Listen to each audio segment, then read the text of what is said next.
This channel does not promote any violent, harmful, or illegal activities. All content provided by this channel is meant for an educational purpose only. আসি পরের খবরে, তিলোত্তমার ধর্ষণ খুনের 50 দিন। West Bengal junior doctors ফ্রন্টের ডাকে গণকনভেনশনের ডাক দেওয়া হয়েছিল।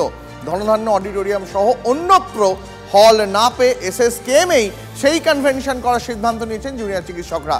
কেন মৌখিক আশ্বাসের পরেও অডিটোরিয়াম দেওয়া হয়নি, এই নিয়ে প্রশ্ন তুলছেন জুনিয়র চিকিৎসকরা। মাসকট স্পিন কন্ট্রোল ল্যাবের পরীক্ষায় এটি প্রমাণিত। কেয়াসেট আলোপেক্স পেন্টা অ্যাক্টিভ নতুন চুল গজাতে সাহায্য করে, চুল পড়া বন্ধ করে। Keya Seth alopex penta active 10 hair fall প্রবলেমের একমাত্র সলিউশন।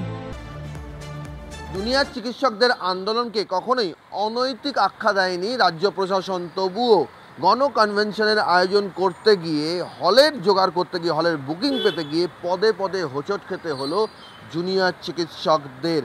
আমাদের একটা কালচারাল প্রোটেস্ট ছিল, যেটাকে আমরা দ্রোহোৎসব নাম দিয়েছিলাম। পারমিশনও নেওয়া ছিল।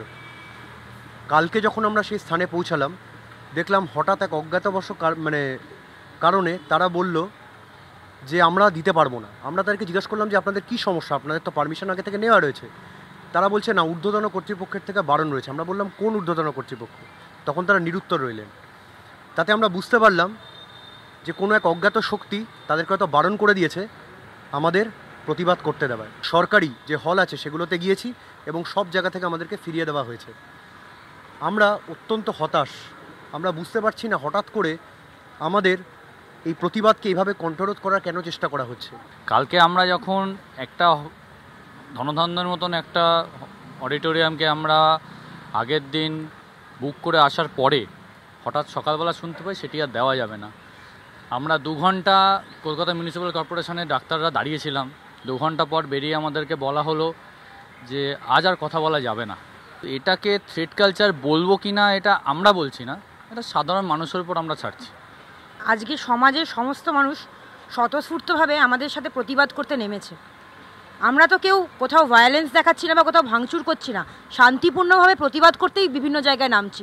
সেখানে থেকে কর্তৃপক্ষ এত চেষ্টা করছে কেন সব জায়গায় সব মানুষের কণ্ঠরোধ করতে? যেখানেই জুনিয়র চিকিৎসকরা তাদের প্রতিবাদকে তুলে ধরতে চাইছেন সেখানেই বলা হচ্ছে অনুমতি নেই। কার অনুমতি নেই স্পষ্ট করা হচ্ছে না, খোলসা করা হচ্ছে না, শুধু বলা হচ্ছে ঊর্ধ্বতন কর্তৃপক্ষ।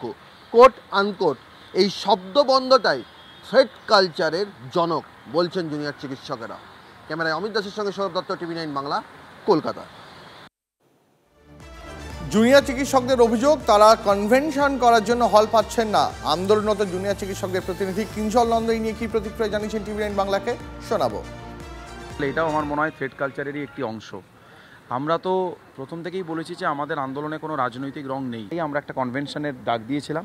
নেক্সট স্টেপে আমরা কোন দিকে আমাদের আন্দোলনটাকে নিয়ে যাব সেই হিসেবেই সবাইকে ডাকা এবং তাদের মতামত নেওয়া, সেই জন্যই আমরা ডেকেছিলাম। এবং সেই জায়গায় ধনধান্য যে না দেওয়া, এটা আমার মনে হয় আমাদের কর্মসূচিটাকে বাধা দেওয়া। যেরকমভাবে আন্দোলন প্রথম দিকে যখন দেখা গিয়েছিল যে আন্দোলনটা একটা পর্যায়ে এসে দাঁড়াচ্ছিল, প্রত্যেকটা মিছিল আরজি করে আসছে শ্যামবাজার থেকে, তখন এখানে হঠাৎ করে যেভাবে 144 ধারা জারি করে দিল, সেই আমার মনে হয় এটাও বোধহয় সেই রকমই কিছু একটা আর কি।